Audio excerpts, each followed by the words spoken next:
Welcome to the Raising Cinephiles podcast, a show about passing on your love of cinema to the next generation. I'm your host, Jessica Kantor, and I have worked in all facets of the entertainment industry for the last 20 years, and recently became a mom. In today's episode, we speak with Deanna Barillari, who is a dear friend and also a great mentor to my son, an auntie if you have it, and to my friend's sons. She is my first guest that doesn't have children of her own, but is very important in other children's lives. It took me 2 years to have my son, and there was a big chance that I wasn't going to have one, and I still wanted to make an impact on the next generation the best way that I knew how. I definitely don't want this to feel like a club childless people are not a part of, because every action we do affects the next generation. I really want to ensure that your choices, our choices, are cognizant in how we share our passions with those close to us, even if they're little. All right, let's go ahead and dive into the episode. Hello, this is Jessica Kantor, your host for the Raising Cinephiles podcast. Our guest today is Deanna Barillari. Deanna is a producer with indie hits such as Monday, Long Weekend, and the upcoming First Time Female Director, which is written and directed by Chelsea Peretti. I've had the honor of knowing Deanna since the early days in our career. Maybe, if we're honest, it was even before our careers started. She was my first and only roommate when I moved to Los Angeles, and there's nothing I enjoy more than discussing our favorite films. I am thrilled to welcome Deanna Barillari to the Raising Cinephiles podcast. Welcome. Hi. Hi. All right, so we're going to start at the very beginning. What was the first film you remember seeing? Do Muppet movies count? Yes, any movie. It's either Emmett Otter's Joke Band Christmas, which sounds insane, or Emmett Otter. Wait, say that film again? I don't know it. Oh, okay, there's two. It's either Emmett Otter's Joke Band Christmas or Guys and Dolls. Oh, wait, or Annie. Okay, clearly I have a thing for Muppets and musicals. And were these in the theater or in your living room? They were in my living room. I think the first movie I remember seeing in a theater, I have very clear memories of Back to the Future. Ooh, good one. 3. Oh, maybe not good one. Yeah, not a good one. Or Jurassic Park. And now I want to Google which one came out first, unless you happen to know. I don't know, but it doesn't matter because it's just about your memory, which I know, like when I think back to what I've seen, it's all jumbled, but it's the one that emotionally moved me. So what is it about those two that you remember? About the ones in the movie theater? Yeah. This is crazy, but I remember, okay, if I'm being honest, I only remember things like sense memory. I only remember being in the theater and my mom giving us Reese's Pieces. But then I also remember my mom used to sneak in snacks to the movie theater because she hated paying for the prices of theater snacks. So she would always pack a bag and hide it in her, like either in her purse or underneath her. Yeah. Which is crazy because I think you're allowed to bring your own snacks into movie theater. Back then we had to hide it. Really? Yeah. Why did we have to hide this? Because they wanted you to buy concessions. I mean, I know, but that seems so crazy to me. Yeah. So like you remember the snacking of the movie time. Oh my God. Yeah, I do remember the snacking. All right. Or I could say I remember this. There are also these other movies I remember going to as a kid when I was much older, like That Thing You Do or Tommy Boy. I remember having my like 13th birthday party or 11th birthday party at Tommy Boy. You wanted to do your birthday parties at the movie theater. I only did one, and yes. And I remember so specifically wanting to go see Tommy Boy. God, and now I remember seeing Clueless in a theater. Like, I kind of miss these great movies. They're not here anymore. Everything's now like, everything that goes to a movie theater is like a big tentpole movie, and all of like the funny movies are now on streaming, and I don't feel like it necessarily gives you the same ability to have the same experience. So it's like, our only experience was able to go to the movie theater and watch and experience these films. And now our only ability to see some of these films is if they're streaming. And I feel like the excitement, it used to be like this big excitement, right? Like you either used to go meet your friends at the movie theater. I remember seeing Titanic in the movie theater. Sometimes like the guy you'd liked would be invited to go, and so it would be really nervous, and like it'd be a group of friends, and like I used to get excited for the snacks. I used to get excited to get a Diet Coke or like a Freezy, you know, the Coke flavored or strawberry or raspberry flavored frozen drinks that are garbage. And I remember hanging out in the lobby of movie theaters and waiting for our parents to pick us up. They had arcade games in the lobbies, right? Yeah. Like I remember getting dropped off because this is when I lived in Florida. This is pre-New York. When I lived in New York, I lived the most south on the west side. So one friend would come to me and we would walk all the way from 62nd Street to the 84th Street movie theater. And we'd hang out at the Burger King across the street and then feeling so cool in street. It was an experience. It was a whole night out, right? It was like the process of getting to the movie theater. It was hanging out at the movie theater itself. I also remember when I was in New Jersey, we used to go to a movie and then we used to walk over. It was in like this mall, the Willowbrook Mall. So like there were all these different buildings and like they were kind of far away from each other, but you could walk to them. And we would walk from the mall. We would go see That Thing You Do.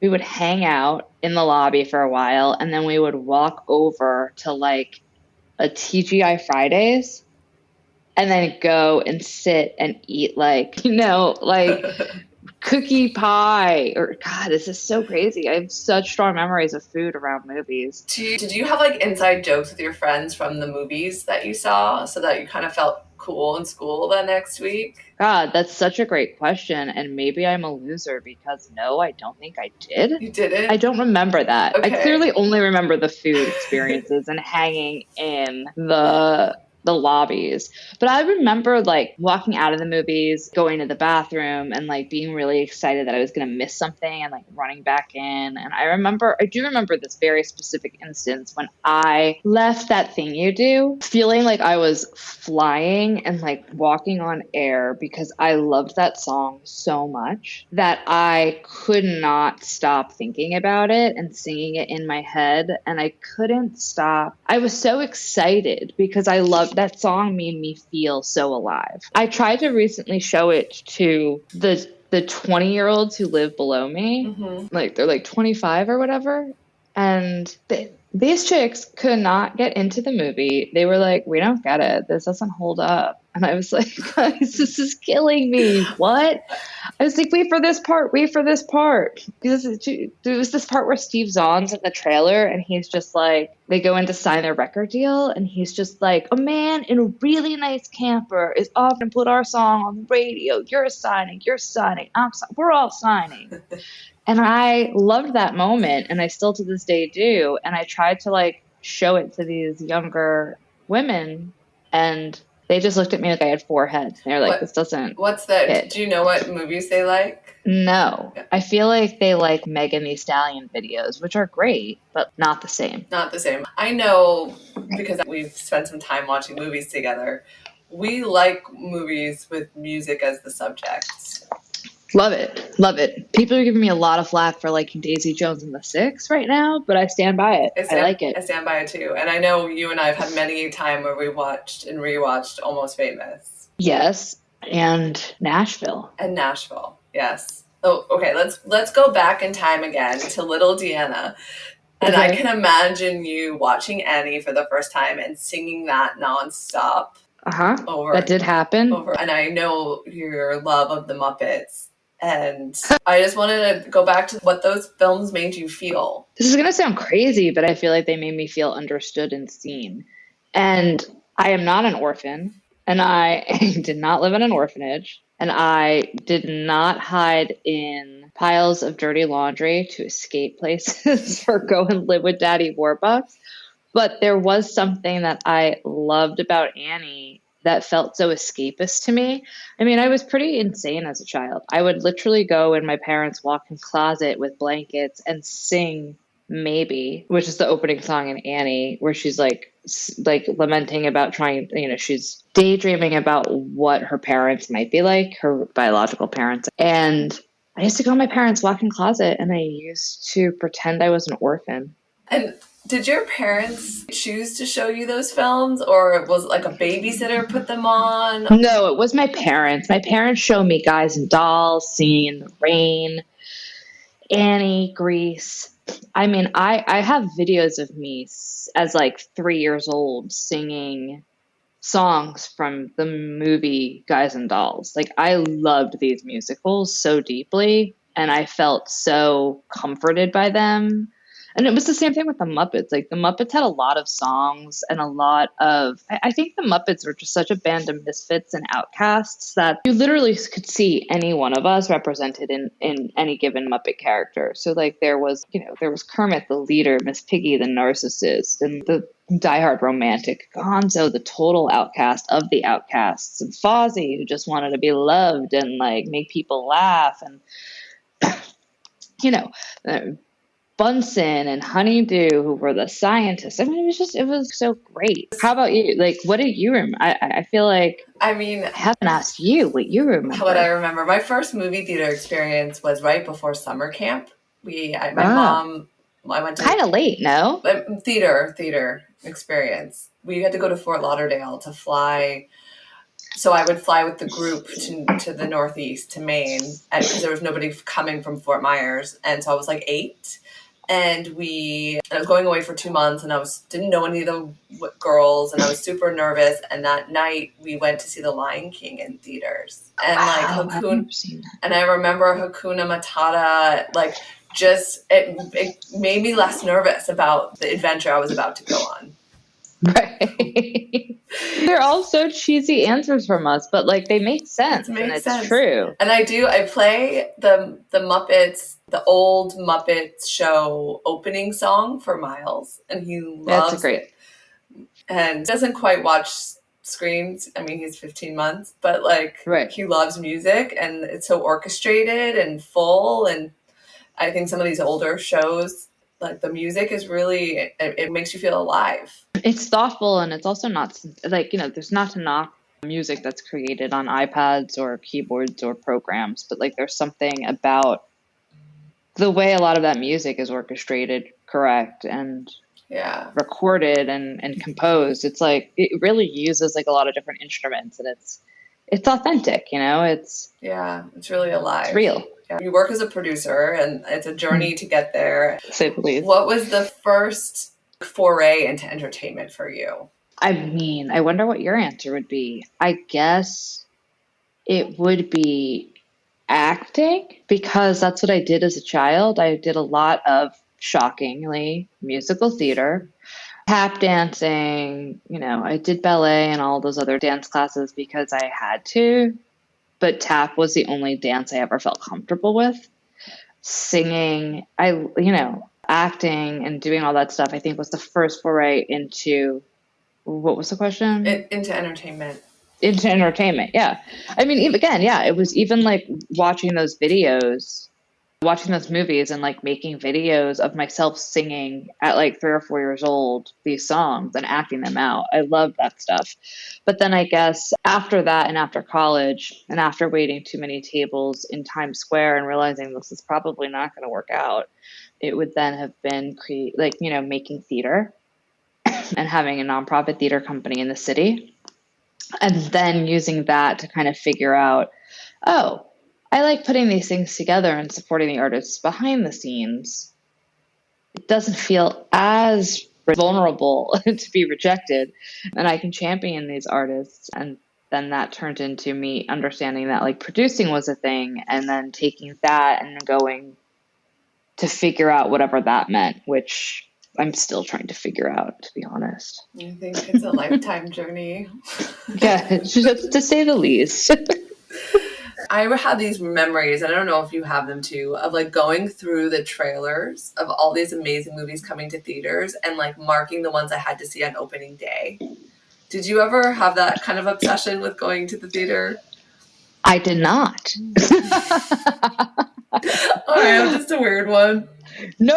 I used to wrap myself in blankets and pretend I was an orphan and sing Annie in my parents' closet. You're not the weird one. It's totally normal to want to go see movies on opening day. But I did love going to the theater. I was and still am, well, maybe not as much anymore, but I used to really be one of those people who was like, I must get there for the start of the movie, and I love watching the trailers.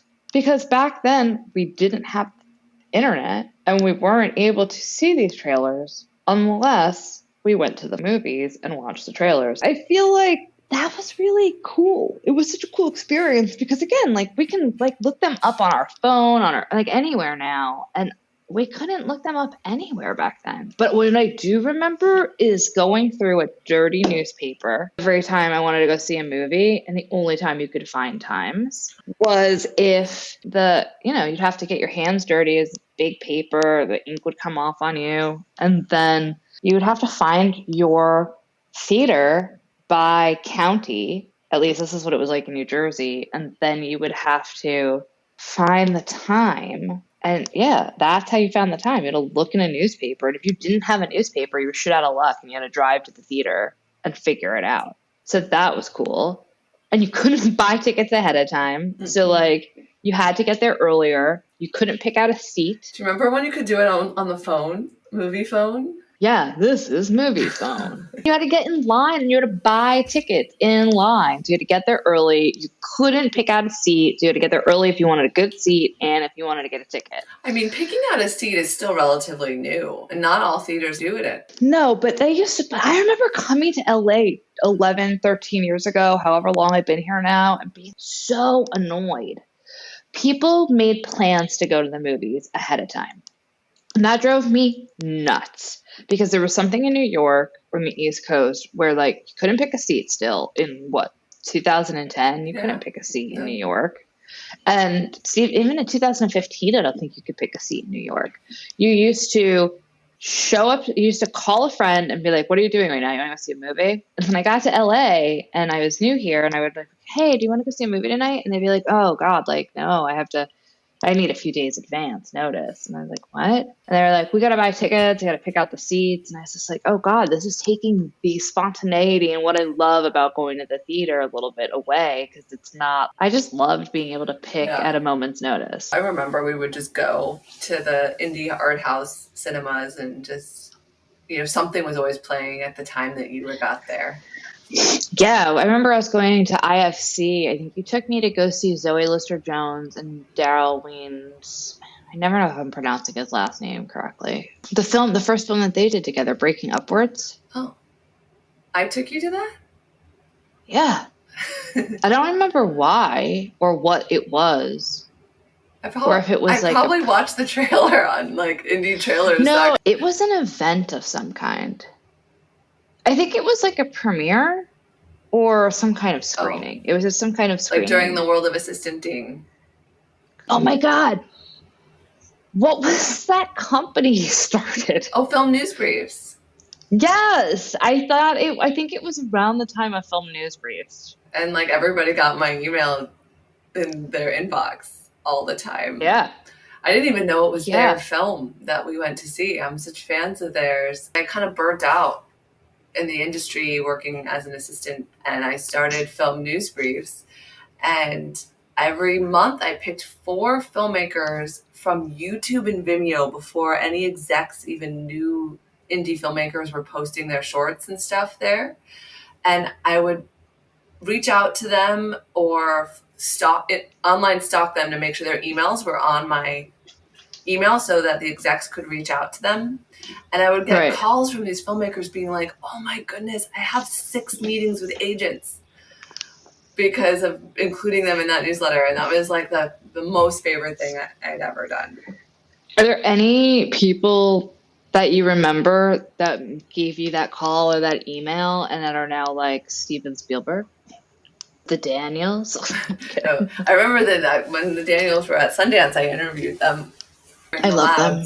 Yeah, they were very... That's crazy, during the labs. Okay, so let's think about the next generation and how to get them to love cinema. What movies should I have on the list to show my son? Which I'm sure some of them you may take him to if they play at the New Beverly or somewhere fun. Yeah, I'm trying to think what we show Jack and Wyatt. Some things don't hold up. They're like, I tried to show Jack Clueless. Maybe it's just because it's too... I think he's too young for that one.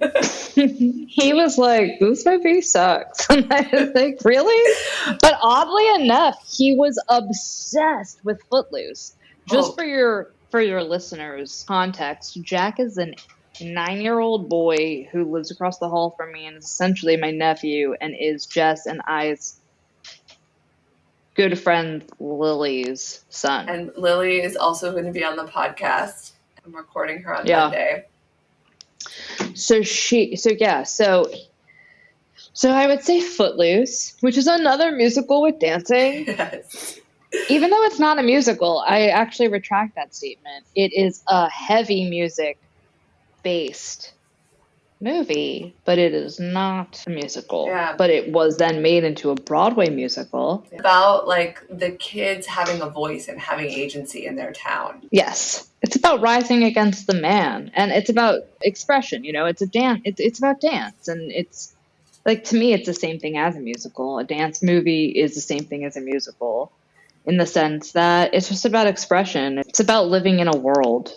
I would maybe argue to say that maybe Black Swan isn't like that, but it doesn't give you the same effect. But it's about positivity. It's about chasing after your dreams and fantasy life. I'm trying to think of he loved Uncle Buck. Great. Yeah. Great movie. It's a great movie. Baby Mac, Baby Gabby Hoffman. Terrific.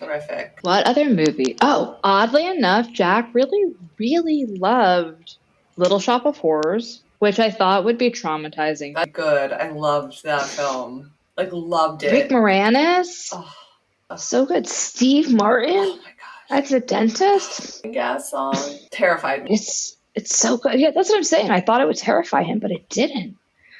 What are some other movies? Okay, he loves I remember trying to show him The Goonies at 7 and he could not get into it and it scared him. But now at 8, he has really started to come around to The Goonies, although he doesn't want to watch it again, which makes no sense to me. I think you try again at 12. Just leave it alone and bring it back. I also think that I'm learning that there are some films that don't translate to today and to whatever people there are even some adults I know who missed seeing The Goonies when they were kids, which is to me a grave misstep in parenting. But they'll then go and watch it now in their 30s or 40s and they'll be like, I don't get it. Oh. What The Goonies forever. What is there a movie that you saw that you knew you weren't allowed to see? I was pissed at my parents because my friends were all watching Dazed and Confused in high school, and I still to this day don't really understand why they wouldn't allow me to see it, but I found a way to see it and I loved it. I still think that movie is fantastic. I actually haven't seen that movie in a really long time, so I think I need to. Yeah. And then I think I'm going to see That Thing You Do tonight after my son goes to bed. Oh God, it's so good. I'm telling you, when that song starts, you're just like, yeah. I loved it. It's so funny because the guy who produced that movie, Gary Getzman, I now have his niece and nephew. They work on a lot of the projects that I do now. And they're aspiring filmmakers. They're not even aspiring. They're filmmakers. They're young filmmakers, and they're fantastic. But I don't know if people know this. I think people know this. But so Gary Getzman, the man who produced That Thing You Do and Castaway, he's Tom Hanks' producing partner. He is who the character Gary from Licorice Pizza is based on. Oh, interesting. Yeah, and working on Licorice Pizza was how I met his niece and nephew, who are twins, and I adore them. And they're such hardworking, really smart young adults. Am I allowed to say kids? I don't know. I feel like I don't want to get canceled for saying the wrong thing. But they're they're great. Yeah. Yeah. It always is funny to me how things can come full circle, because I then just geek out on their uncle. I'm like, oh my God, your uncle made That Thing You Do. It's one of my favorite movies in the world. And they're like, yeah, it's cool. I'm like, what? No, it's the coolest movie ever. That song is genius. And you know who wrote that music, right? Who? Adam Schlesinger, who was the frontman for Fountains of Wayne, which is this famous New Jersey punk band. They were punk in the way Blink-182 was punk, right? And he also wrote the music for Josie and the Pussycats. Oh, cool. And he also wrote the music for My Crazy Ex-Girlfriend, which was a TV show that was musical. And then Josie and the Pussycats is also a very good movie and a killer soundtrack. I feel like there were a couple of those Josie and the Pussycat movies, though, weren't there? Oh, wait, no, I'm thinking of Gem. Did you ever watch Gem? I loved Gem and the Holograms, but there was a movie that was made about Gem that I did not see. I feel like I saw it because I was a big fan of Gem and the Holograms when I was little. I loved them. I had their dolls. I watched their cartoon every morning. And he also, sadly, was one of the first people to pass away when COVID came. He passed away from COVID. But he was a genius, and he won an Academy Award for that song. I mean, it's like, it's truly like that man's prolific with his movie, film, score. Like all of the songs that he's created for films. Yeah, it's insane. Josie and the Pussycats is a great soundtrack. Yeah. I have to rewatch that. I haven't seen it. Our closing question is, what do you think is the best piece of cinema that you've ever seen? Ah, Jess, what a question. Mm-hmm. It's so subjective and totally depends on my mood. It's, if there was one movie, you could only choose one to show Miles to get him to love cinema, what would that film be? I don't like this question. No, I'm going to stick with it. No, stick with it and force me to be uncomfortable. Mm-hmm. I'm drawing a blank. If you could point to one film that said, I want to make movies at any point in your life, what would that movie be? Singing in the Rain. It's a great one. It's a great one. Because it's also a musical, but it's also a musical about making movies. Mm-hmm. So my episode is all about musicals. Yes, but I mean, it's true to you, and I think musicals have a beautiful place in cinema history. They do. They're so great. Is there a modern musical that you've seen that you love? Film, right? Yeah. Well, wouldn't That Thing You Do count? Yeah, that's kind of... Give me a cutoff. Like, say, after I want to say year, in the last 5 years. Ugh. I know. I almost... Film, not television, right? I mean, the one that I would say is the Bradley Cooper film. Oh, yeah. My friend Lynette produced that. My mentor. She's incredible. Shout out to Lynette Howell-Taylor. 100%. A Star is Born. It was 2018. It's just 5 years ago. Wow. It feels like yesterday that came out. Yeah, it feels like yesterday because we lost 3 entire years of our lives with this pandemic, and I have no idea what time is anymore and what it means. Yeah. That movie changed my life, and I recently saw it at the Hollywood Forever Cemetery, and I went with a group of people who weren't focusing during the movie, and I remember getting so frustrated, and they were, why are you being so weird? And I was like, because we're watching a great movie right now, so I need everybody to shut the fuck up. Yeah. Yeah. I want you to enjoy it, but I also want you to enjoy your time here, but I also want you to pay homage to this brilliant film. I love that movie so much, and I love the music so much, and I have a friend who loves it as much as I do, and we sing Shallow. That movie came out while I was making Monday in Greece, and I remember walking through the courtyard in Kypseli, which is this town in Greece where we shot a lot of the movie, with my headphones on in between setups and stuff, and just walking around when that song came out on iTunes and just listening to Shallow over and over again, walking in circles and being completely taken away and acting out the song in my head like a crazy person, the same way that I was acting out maybe in my parents' bedroom in their closet. And I was transported, and I loved Lady Gaga. I just thought she and Bradley were magnificent. Yeah. And I thought he did such a great job. To think that that's the first thing he ever directed is insane. That's insane. Yeah, it was pretty beautiful. All love to Lady Gaga. I think she's brilliant. Yes, she's brilliant. Okay. I want her to write a musical. That's what I want. Oh, that Lady would Gaga, be amazing. If you happen to hear this, I'm asking you kindly to please write a movie musical. And honestly, you could direct it. I think you would be an incredible director. I believe that that's in you. Yeah. Anyway, what were the other musicals? The other musical movies, Tick, Tick, Boom. Oh, that was actually really good. I thought Andrew Garfield did a really great job, and I really loved that musical, and I cried during it. I didn't find it translated to cinema as well as I would have liked. I understand that. I have a very niche reaction to that film because the creation of Jonathan Larson and Rent and his death happened in high school when I was incredibly influenced and immersed in the musical theater world. So that entire story is something that meant it. Yeah. I saw Rent back when I was in high school. Me too. I saw it like 1,000 times. I literally saw it like 5 or 6. And then when I worked for Sony as an assistant, they only had one publicity assistant. So whenever they had premieres, I would have to help. Yeah. And I was there when Rent came out. It was one of my favorite premieres. Really? I mean, I'm sure it was a great premiere. All right. So Singin' in the Rain is on the list for Miles. Yes. And I'm going to go through some of these other films and make sure that they're also on his list of things to see. And do some research as to when it's developmentally appropriate for me to show them to him.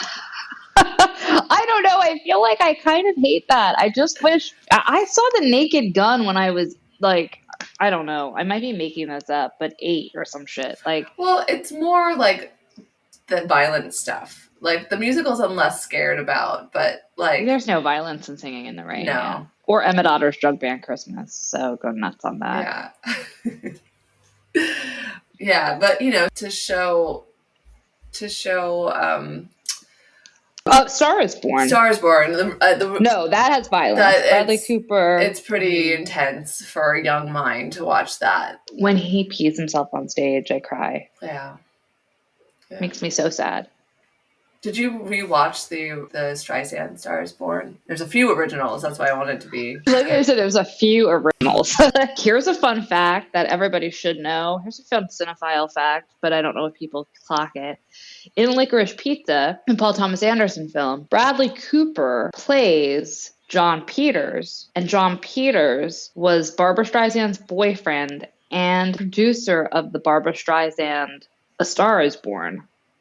Oh. And serves as an EP on Bradley Cooper's A Star is Born. So he played someone he knew. Yeah. You gave me so much great information and stories and anecdotes.